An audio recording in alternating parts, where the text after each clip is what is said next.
আপনার স্বামীর কাছে আপনার ঘরে রুমে আপনি চুল ছাড়িয়ে দেন, কোনো গুণা নাই। এটা আমার কথা না, এটা আল্লাহর কথা, আল্লাহর কোরআনের কথা, ঠিক আছে বাবা? কথা কিছু ঠিক আছে? এদের শাস্তিটা কি হবে?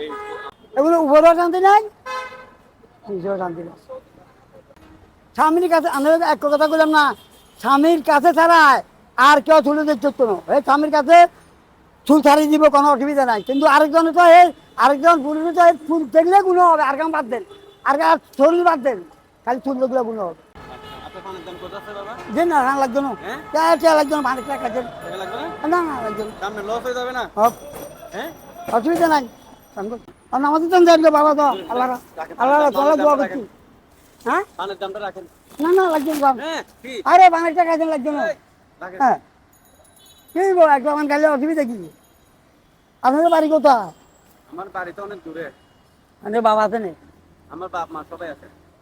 হ্যাঁ, তারপরে যে দূরে আরে দূরে থাকা করবেন 50, 60, 70, 80, 90 কি করছিস?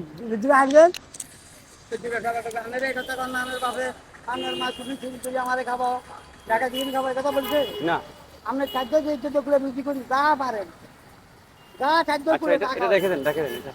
থাকো, এটা আপনি চা খাবেন। আসি তাহলে, হ্যাঁ, সালাম আলাইকুম।